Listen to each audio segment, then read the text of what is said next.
In Foxhole, there are essentially three ways to start a fire. The first way is as infantry with a flamethrower. For that, we need a flamethrower that can be made in the factory, and we need the flamethrower ammo.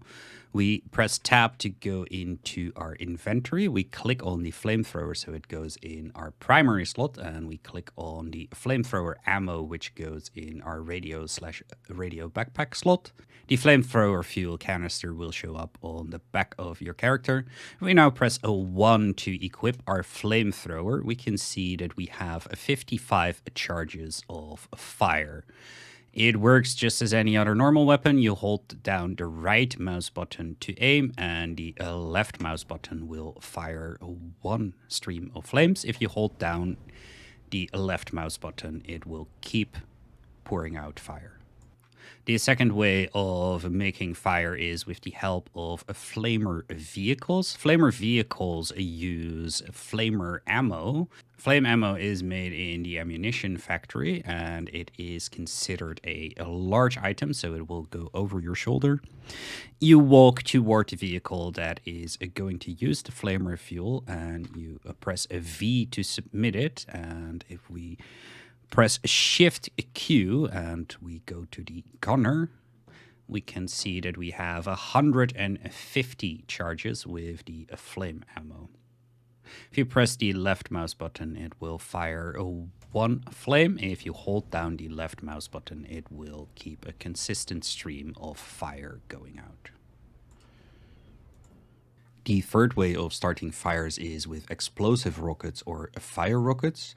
The fire rockets and explosive rockets can be made in the ammunition factory with the rocket factory upgrade. You can load the rockets from the ammunition factory onto a material pallet, and from the material pallet load them into your Niska Skycaller or your R-17 Retarius skirmisher. We come to the material pallet, we press a V to equip one of the rockets, we walk up to our Niska, we press a V to submit it to our Niska Skycaller. We hop into the gunner's seat, and we can see that on the right side it says a 1, which means there is 1 in the inventory ready to be loaded.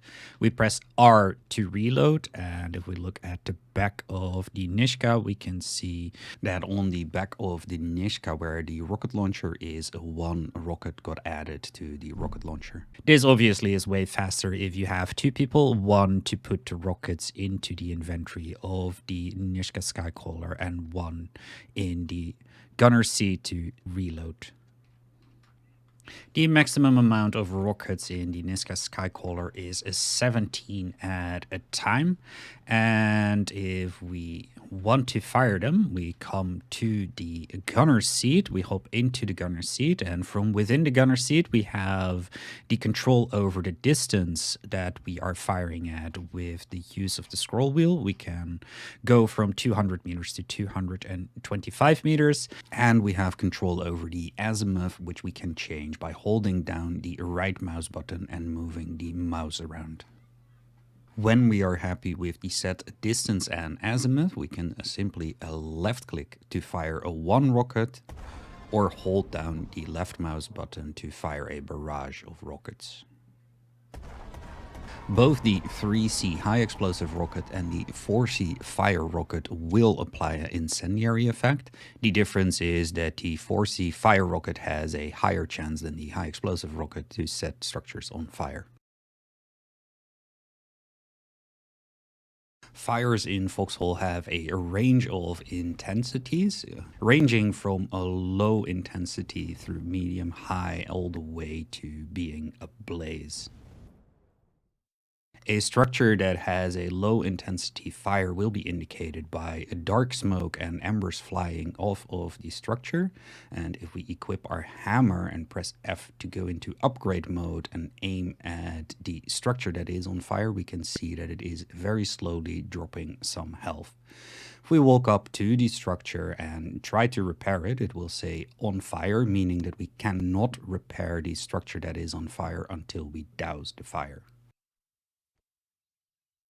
Now that the fire is doused, if we come to the structure, we can see that we can repair it as normal.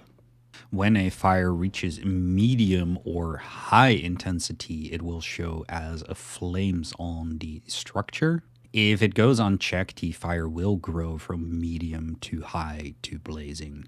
If we equip our hammer and press F to go into upgrade mode and we aim at the structure that is on fire, we can see that the health is dropping faster now that it is in a high intensity. When a fire goes unchecked, it will eventually reach the blazing state. And in the blazing state, we can see that there are very bright flames flying off of the structure as it is right now. The ablaze state is also the state where it is possible that the fire will propagate to other structures. If we now equip our hammer and press F to go into upgrade mode and aim at the structure that is on fire, we can see that the health is dropping very rapidly. So this structure really needs dousing before it sets other structures aflame. When the fire on a structure reaches the ablaze intensity, it can start propagating fire to nearby structures. If we wait for a while, we can see that the first structures start to show the signs of a low intensity fire. And if we wait slightly longer, we can see that those fires start to build up as well, and that soon the whole facility will basically be ablaze. Once multiple structures are in the ablaze state, even if you try to douse one of the structures, they might keep propagating fire to each other. So it is very hard to douse fires once they really start spreading around your facilities.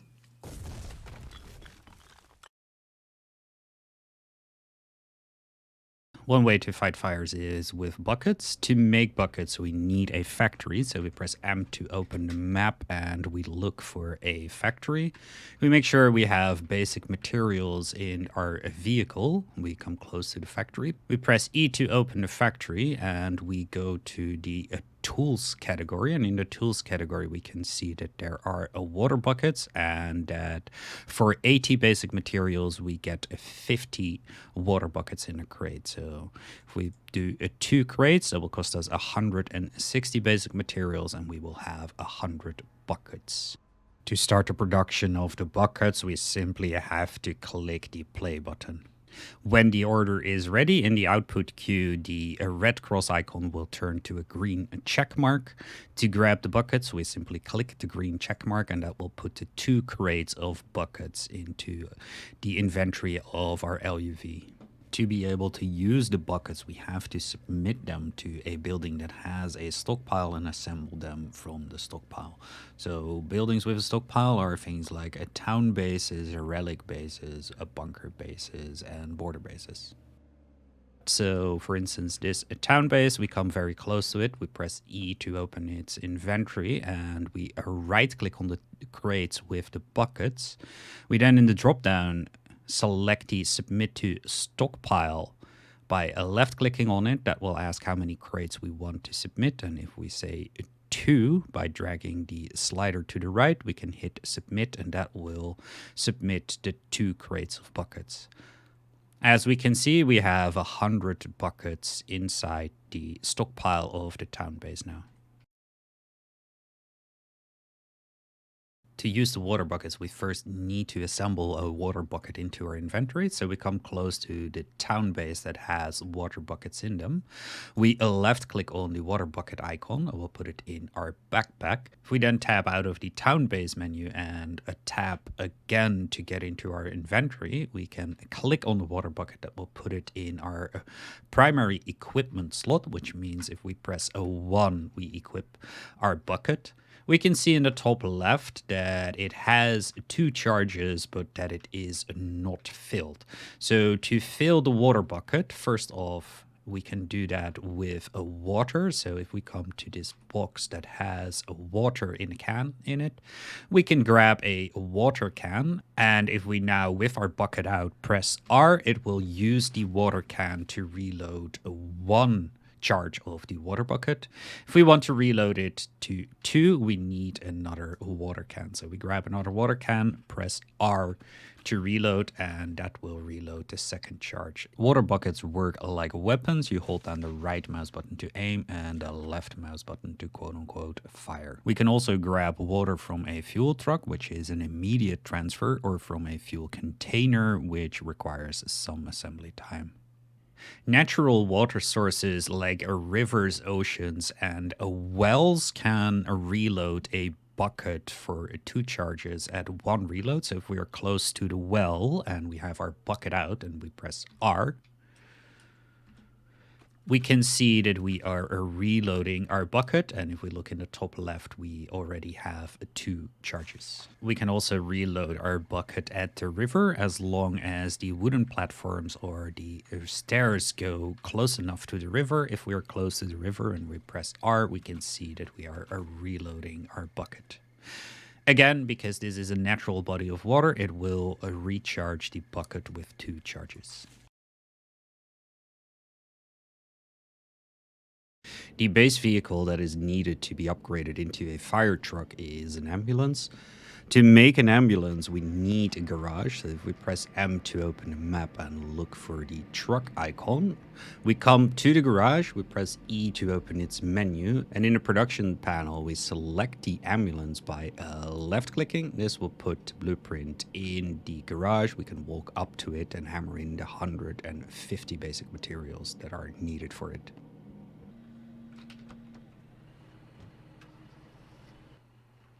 To turn our ambulance into a fire truck, we need a light vehicle assembly station and some materials. So we come to a facility that has a light vehicle assembly station.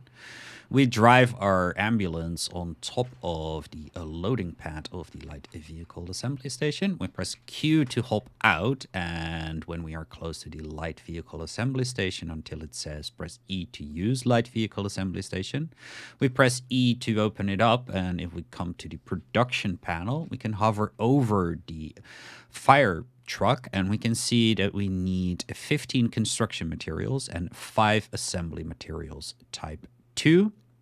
Construction materials are made in the materials factory, and the assembly materials too are made in a materials factory with the forge upgrade. And for that, you need a petrol and a salvage to make assembly materials type 2. Right now, we have assembly materials type 2 and construction materials in our light vehicle assembly station. So the only thing we still need is to power the light vehicle assembly station. So we come to the power plant over here and we turn on the petrol because petrol is in the fuel tank right now. And with that on, we come to the light vehicle assembly station, press E to open it up. And in the production panel, we can left click on the dowsing engine, and that will start the production of the fire truck. Once it is done, we can simply walk on top of the light vehicle assembly station, press Q to hop in and drive off. Just as the ambulance, the fire truck has a siren that we can use by holding down the left mouse button.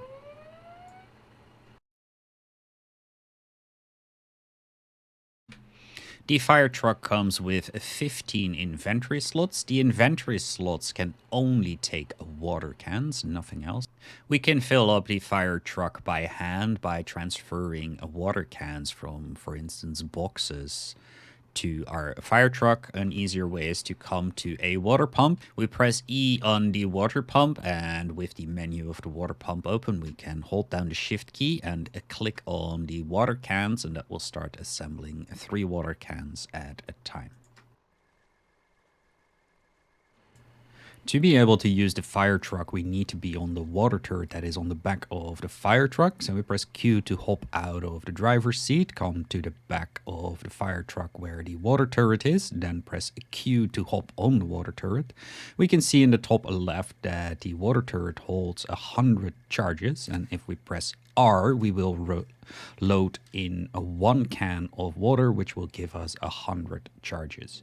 We hold down the right mouse button to aim, and we left click to quote unquote fire some water. If you want to have a stream of water coming out of your water turret, you can simply hold down the left mouse button and that will give us a continuous stream of water. Reloading, as with any other weapon, will get rid of whatever quote unquote ammunition is already in the gun. So if we press R, we will lose the 59 liters of water that were currently in there, and we will equip a new water can into the water turret.